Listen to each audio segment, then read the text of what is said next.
हाँ भाई, अभी हुआ ही नहीं है।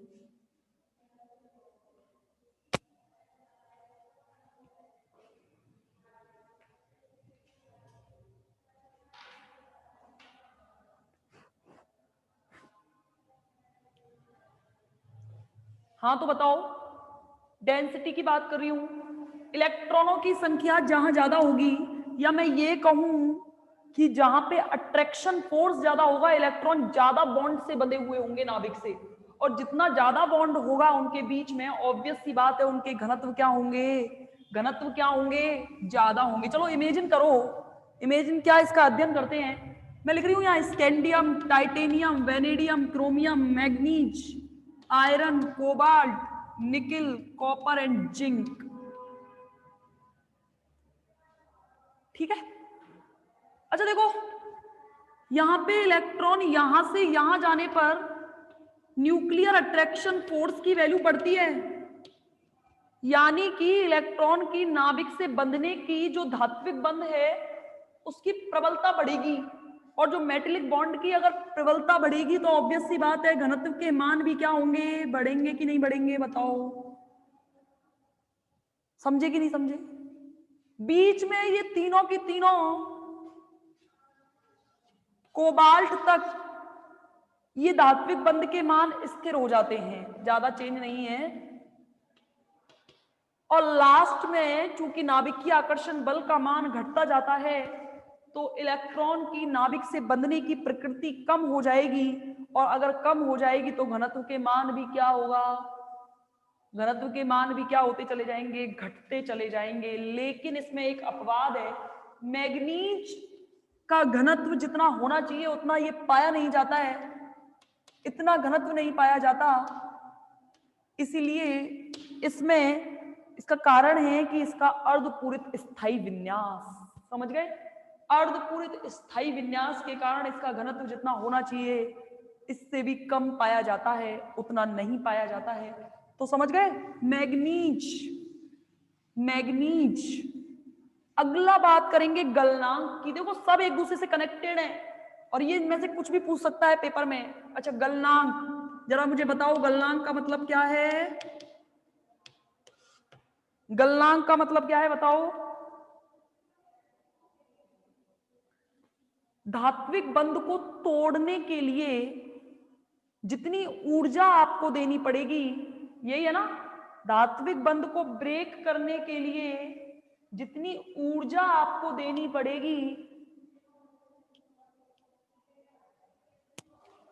धात्विक बंध को ब्रेक करने के लिए, मेटेलिक बॉन्ड को ब्रेक करने के लिए जितनी ऊर्जा आप दोगे वो उसका गलनांक कहलाती है, समझ गए। चला मुझे बताओ फटाफट से क्या इफेक्ट होगा, गलनांक कैसे बढ़ेंगे कैसे घटेंगे, किसमें गलनांक अधिक होंगे किसमें गलनांक कम होंगे। इमेजिन करो स्कैंडियम से लेके हम वापस चलते हैं जिंक तक। स्टार्टिंग में धात्विक बंध न्यूक्लियर अट्रैक्शन फोर्स की वजह से बढ़ता जाता है, धात्विक बंध की सबलता बढ़ती जाती है और उसको ब्रेक करने के लिए ऊर्जा हमें ज्यादा देनी पड़ेगी, गलनांक के मान क्या हो जाएंगे, बढ़ जाएंगे, बढ़ेंगे कि नहीं बढ़ेंगे, और अंत में गलनांक के मान कम होने लगते हैं, कम होने लगते हैं, और बीच में मैग्नीज का गलनांक बहुत ज्यादा होता है, मैग्नीज और जिंक का गलनांक बहुत ज्यादा होता है क्योंकि इनके स्थायी विन्यास के कारण। मैम कॉपर में ऐसा नहीं होगा क्या, कॉपर में भी होगा, कॉपर में भी सेम है, सेम ही चीज है, कॉपर और जिंक, कॉपर में 3d10 4s1 विन्यास पाया जाता है, उसमें एक इलेक्ट्रॉन की वजह से इधर उधर हो जाती है, हेरफेर हो जाता है, बाकी एक साथ नहीं पूछेगा वो, कभी कभी ऐसे भी पूछ लेता है कि प्रथम संक्रमण श्रेणी के कुछ गुणों की व्याख्या करो, मतलब स्पेसिफाई करके पूछ लेगा किसी का नाम, तो आपको मतलब एक चीज मैंने आपसे वाला ना बहुत सरल है सिंपल है, लेकिन चीज को पकड़ना पड़ता है। क्या चीज पकड़ी आपने कि मुझे न्यूक्लियर अट्रैक्शन फोर्स के बारे में पता है तो मुझे सब आता है, मैंने क्या बोला, जितनी धात्विक बंध जितना प्रबल होगा उसे तोड़ने के लिए उतनी ज्यादा ऊष्मा देनी पड़ेगी। मैग्नीज की बात करें और कॉपर की भी बात करें तो दोनों में सेम ही है, लेकिन कॉपर में इतना ज्यादा इफेक्ट पड़ता नहीं है क्योंकि 4s1 इलेक्ट्रॉन फटाफट से निकल जाता है, 3d10 से भले ही ना निकले लेकिन 4s1 निकल जाता है, ठीक है। तो क्या होगा, इनके गलनांकों के मान जितना धात्विक बंध की प्रबलता होगी उसके हिसाब से बढ़ते जाते हैं और धात्विक बंध की प्रबलता कम होती जाती है, तो ये क्या होते हैं, घटते जाते हैं। ये तो है आपके गलनांक। सेम, ये सब एक दूसरे से कनेक्टेड है। गलनांक जल्दी बताओ, फटाफट से बताओ क्या है अगला, कठोरता और यांत्रिक सामर्थ्य। चलो पहले कठोरता के बारे में बताओ, कठोरता क्या होती है? कठोरता का मतलब फटाफट से बता दो, कठोरता क्या होती है? ये भी सरल है, जितना धात्विक बंध प्रबल होगा उसकी कठोरता उतनी ही ज्यादा होगी। इलेक्ट्रॉन, अरे जितना, ये देखो इस डस्टर की बात करें, इलेक्ट्रॉन जो है इस डस्टर के सारे एक दूसरे के साथ बिल्कुल प्रबल बंध से बंधे हुए हैं। इन इलेक्ट्रॉनों के प्रबल बंध से बंधे रहने का कारण क्या है कि इलेक्ट्रॉनों का पास पास होना। बस इतना ध्यान रखना, जितना इनका न्यूक्लियर अट्रैक्शन फोर्स ज्यादा होगा, जितना इनका न्यूक्लियर अट्रैक्शन फोर्स ज्यादा होगा, उस धातु की कठोरता उतनी ही क्या होगी, ज्यादा होगी। क्योंकि धात्विक बंध की प्रबलता से हम निर्धारित कर सकते हैं किसको, कठोरता को। समझ गए? अब जो इंपॉर्टेंट है, जिसके बारे में मैं बात करने जा रही हूं, उसका नाम है ऑक्सीडेशन स्टेट, ऑक्सीकरण अवस्था। ये लास्ट है इसमें, मतलब इसकी प्रॉपर्टीज में लास्ट है ये।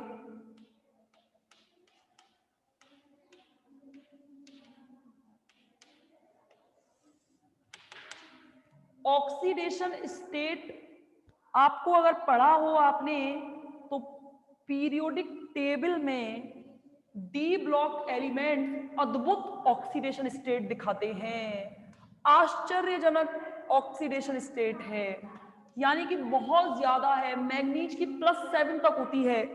इतनी ज्यादा ऑक्सीडेशन स्टेट होने का कारण है N-1D और NS कक्षकों के बीच अत्यंत निकटता। अगर इलेक्ट्रॉन डी कक्षकों से निकल रहा है तो साथ के साथ उतनी एनर्जी में एस कक्षक से भी निकल जाएगा। कहने का मतलब इनके आपस में दोनों को जुड़कर अधिकतम ऑक्सीडेशन स्टेट दिखाते हैं। देखो कैसे, देखना बहुत सरल है, पर लेकिन एक चीज पकड़ने की रहेगी इसमें। देखो स्कैंडियम, टाइटेनियम, वेनेडियम,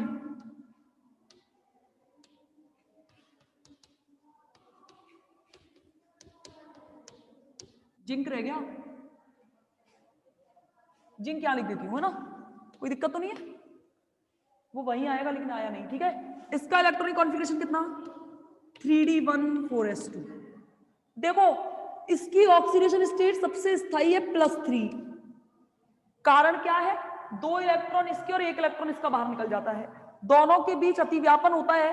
क्योंकि इसका भी N-1D कक्षक और इसके NS कक्षकों के बीच में आपस में अतिव्यापन की वजह से इन दोनों का, डी कक्षक के इलेक्ट्रॉनों का और एस कक्षक के इलेक्ट्रॉनों का कुल टोटल योग अधिकतम ऑक्सीडेशन स्टेट दिखाता है। सेम देखो 3d2,4s2,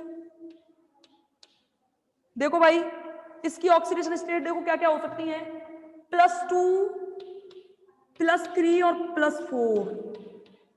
अधिकतम ऑक्सीडेशन स्टेट टोटल इलेक्ट्रॉन के बराबर दिखा सकता है। 3d3,4s2, इसका देखो 3d3,4s2 की इलेक्ट्रॉनिक कॉन्फ़िगरेशन होती है आपकी +2, +3, +4 और +5। समझना मेरी बात। क्रोमियम का क्या होता है विन्यास, 3d5,4s1, यानी कि ये +1 ऑक्सीडेशन स्टेट भी दिखाता है।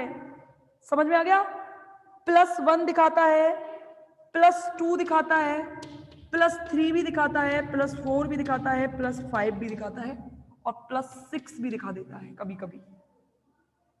मैग्नीज की +7 तक दिखाता है ये,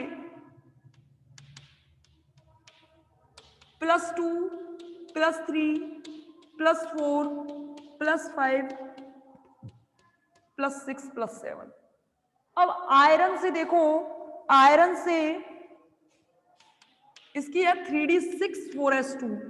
देखो +2 दिखाता है, पता है ना, +3, +4, +5 और +6, मैक्सिमम इतनी दिखाता है। ऑक्सीडेशन स्टेट के मान कम होते चले जाते हैं, बात करेंगे एक एक के बारे में। कोबाल्ट का क्या होता है, 3d7,4s2, इसका देखो +2, +3, बताओ क्या क्या दिखा सकती है, +2, +3, +4 और +5, कम होते चले जाते हैं। निकिल में देखो, निकिल जो है वो दिखाता है +2 +3 +4। इसका इलेक्ट्रॉनिक कॉन्फ़िगरेशन क्या होता है 3d8 4s2 +2 +3 और +4। कॉपर है 3d9 4s2 या कि 3d10 4s1, ये दिखाता है आपका कॉपर +1 और +2, दो ही स्टेट दिखाता है कॉपर। और लास्ट में जो जिंक है उसकी तो ऑक्सीडेशन स्टेट दे ही नहीं रखी है, ये +2 ही दिखाता है बस, इससे ज्यादा दिखाता नहीं है। ठीक है, ये देखो ये कितनी ऑक्सीडेशन स्टेट दिखा देते हैं, इमेजिन करो +7 तक हाईएस्ट इलेक्ट्रॉनिक कॉन्फ़िगरेशन दिखाने का कारण क्या है, उसका कारण है पहला तो क्या है n-1d कक्षकों। ये बहुत पूछा जाता है पेपर में, बहुत फेवरेबल क्वेश्चन है। ऑक्सीडेशन स्टेट पर संक्षिप्त टिप्पणी लिखो।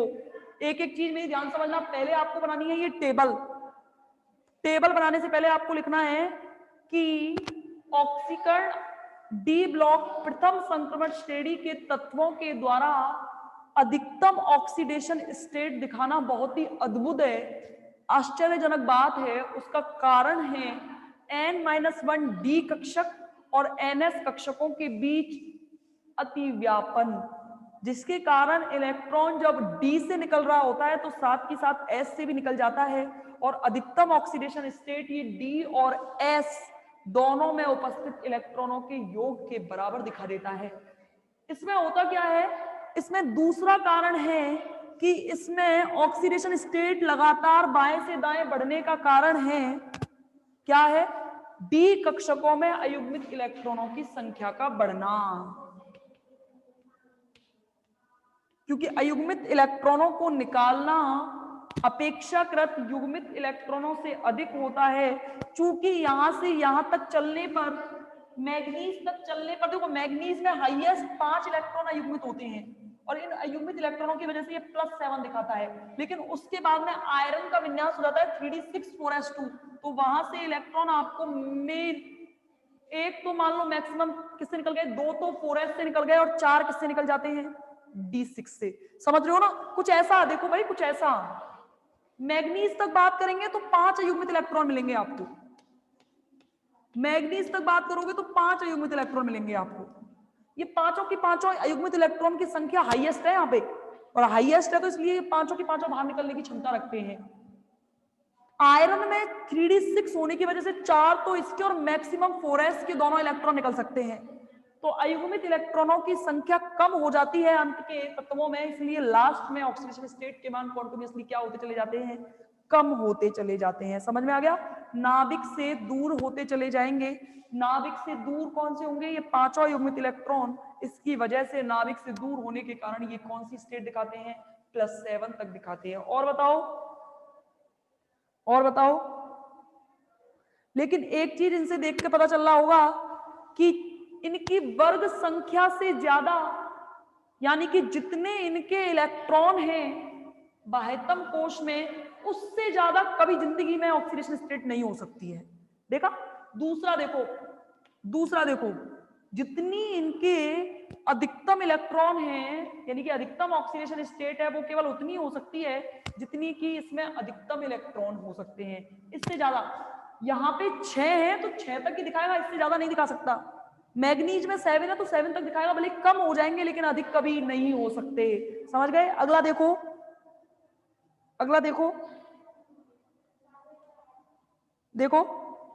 सबसे ज्यादा स्थायी, देखो स्कैंडियम की +3 सबसे ज्यादा स्टेबल ऑक्सीडेशन स्टेट है। टाइटेनियम की बताओ, टाइटेनियम की +4 और +3, उसका रीजन देखो, उसका रीजन क्या है, यहां से 2 और 2 4 इलेक्ट्रॉन निकल जाएंगे और ये रिक्त विन्यास ग्रहण कर लेगा, और इस रिक्त विन्यास की स्टेबिलिटी के कारण सबसे ज्यादा स्थायी कौन से होते हैं, +3 या +4 और मैक्सिमम +4, और इसमें +4 ऑक्सीडेशन स्टेट सबसे ज्यादा स्टेबल होती है वेनेडियम में। कारण क्या है, 2 और 2 4 इलेक्ट्रॉन होती है, इसका रीजन मुझे भी नहीं पता है कि क्यों, क्योंकि हो भी नहीं सकता इसका रीजन। इसमें सबसे ज्यादा स्टेबल कौन सी हो सकती है, +1 सबसे ज्यादा ऑक्सीडेशन स्टेट, +1 और +2 भी दिखाता है ये। अगर विन्यास 3d4 4s2 रखे हुए हैं तो +2 तक दिखा देता है, तो इसकी स्टेबिलिटी कौन सी है, +2। मैग्नीज में बताओ सबसे ज्यादा स्थायी कौन सी होगी, मैग्नीज में सबसे ज्यादा स्टेबल होगी +2, बताओ होगी या नहीं होगी? 2 इलेक्ट्रॉन बाहर निकलेंगे तो, और स्थायी विन्यास, अर्धपूरित विन्यास। चलो बताओ फटाफट, आयरन में कौन सी होती है? और सब में +2 +3, यानी कि सामान्य ऑक्सीडेशन स्टेट अगर आपसे कोई पूछ ले डी ब्लॉक के एलिमेंट्स में, तो सामान्य ऑक्सीडेशन स्टेट सबकी प्लस, इसकी तो +1 ही है, कॉपर की तो +1 ही रहेगी सबसे ज्यादा स्टेबल, और जिंक की तो +2 ही रहती है। समझ गए? यानी कि सबसे ज्यादा स्थायी +2 या +3 ऑक्सीडेशन स्टेट में पाए जाते हैं। समझे या नहीं समझे? बताओ बताओ। इसको आप बना के रख लेना, और जितना आप इसको बना के रख लोगे, क्योंकि कल इसके बारे में हम अध्ययन करेंगे और आगे कि इसका क्या है आगे, क्योंकि ये बहुत मतलब एक ऑक्सीडेशन स्टेट एक ऐसा टॉपिक है जिसमें बहुत ज्यादा मतलब लेंदी है, ये हल्का सा पेपर में इसके बारे में पूछता भी है, तो इसलिए इंपॉर्टेंट भी है। ठीक है, आगे देखो इन ऑक्सीडेशन स्टेट्स का बहुत हद तक जो इनका संबंध है वो है रिक्त, अर्धपूरित और पूर्ण पूरित विन्यास के कारण। ये तुरंत की तुरंत जब 2 इलेक्ट्रॉन, एक तो अयुग्मित इलेक्ट्रॉन, एक n-1 डी कक्षक और ns कक्षकों के बीच अतिव्यापन के कारण, और तीसरा कारण है इनका रिक्त, अर्धपूरित और पूर्ण पूरित विन्यास, जिसके कारण ये क्या करते हैं, अधिकतम ऑक्सीडेशन स्टेट या बहुत सारी ऑक्सीडेशन स्टेट दिखाते हैं। समझ रहे हो? बहुत सारी ऑक्सीडेशन स्टेट दिखा देते हैं। जैसे देखो टाइटेनियम +4 IS दिखाता है, उसका कारण क्या है बताओ? कि +4 इलेक्ट्रॉन निकलने के बाद में ये 0 विन्यास धारण कर लेगा, और 0 विन्यास धारण करेगा तो ये सबसे ज्यादा स्टेबल होगा या नहीं होगा? बताओ हाँ या ना, बताओ। मैग्नीज जो है देखो +2 सबसे ज्यादा दिखाता है, उसका कारण क्या है? कॉपर +1 दिखाता है, उसका कारण क्या है? इन सब के स्थायी, अर्धपूरित, पूर्ण पूरित और रिक्त विन्यास के कारण ये सबसे ज्यादा स्टेबल यौगिक बनाते हैं। और आगे जो हम बात करेंगे वो करेंगे MnO2, MnO3 और MnO4, इन तीनों में ये किस तरीके से इनकी ऑक्सीडेशन स्टेट चेंज होती है उसकी बात करेंगे हम। अच्छा अभी तो बहुत है, उत्प्रेरक गुण, अंतराकाशी, ठीक है, अभी तो इसमें थोड़ा बहुत और रह गया है, तो उसके बारे में हम कल बात करेंगे, कल चर्चा करेंगे इसकी। ठीक है, कल मिलते हैं।